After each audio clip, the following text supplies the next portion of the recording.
માતૃભાષા માટે અપાર પ્રેમ હોવો. જ્ઞાન માટે બધી ભાષાઓ શીખવી જોઈએ. એમાં શું?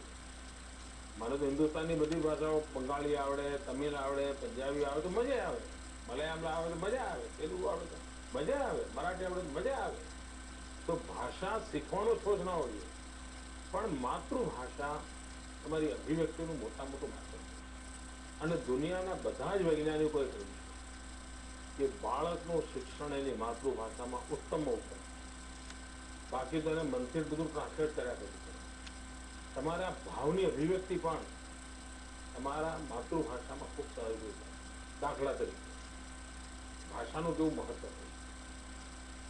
ભાષા એ શબ્દો નથી હોતા, ભાષાની સાથે ભાવ છે.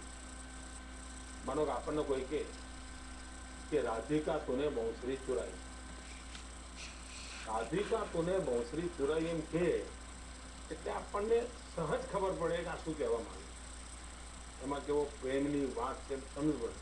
પણ એ જ વાત કોઈ અંગ્રેજીમાં કહે કે Radhika has stolen the flute, તો શું થાય? Go to the police station and report. તરત એવો જ વિચાર આવે. તો ભાષાની અંદર ભાવનું મહાત્મા ખૂબ છે. અને તેથી માતૃભાષા એનાથી જરા પણ વિખૂટા ન પડાય. માતૃભાષા સાથે અત્યંત નિકટનો નાતો છે.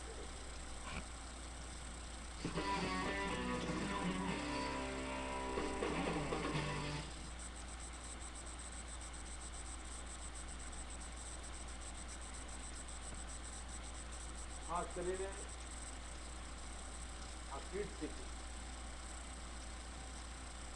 બાળકોનો આત્મવિશ્વાસ કહેવા કે એન્કર બને, કે આત્મવિશ્વાસપૂર્વક મુખ્યમંત્રીનું ઇન્ટરવ્યુ કરે, કે આત્મવિશ્વાસપૂર્વક ફાયર બ્રિગેડની ગતિવિધિ કરે, કે આત્મવિશ્વાસપૂર્વક રસોઈ બનાવવાનું કામ શીખે, કે આત્મવિશ્વાસપૂર્વક બેંક ચલાવે. અનેક પ્રવૃત્તિ જે દુનિયામાં જીવે છે પોતે કરી શકે નહીં, એના માટેનો અવસર વિશ્વાસ છે કે બાળકો એ જેટલા પ્રકારની પ્રવૃત્તિ છે એને જીવનનો એક અલગ આનંદ સાથે શિક્ષણ પણ મળશે, જ્ઞાન પણ.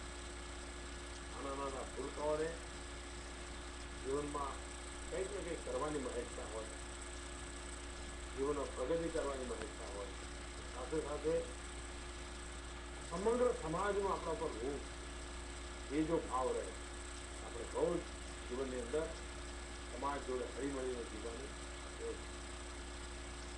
મિત્રો નિયમિતતા એ બહુ મોટી શક્તિ. અનિયમિતતા જીવનને ભેળશે. નિયમિતતાનો મતલબ એ નથી કરતો બધું સર્વે ચલાવશે, ઘડિયાળ તમને ચલાવશે એવું, પરંતુ નક્કી કરેલા સમયે નક્કી કરેલું કામ કરવાની ટેવ આવી થઈ છે. એના કારણે ખૂબ લોકોનો સમય બચતો હોય છે, ખૂબ શક્તિ બચતી હોય છે, અને ઓછા સમયમાં આ કામ આપણે કરી શકીએ.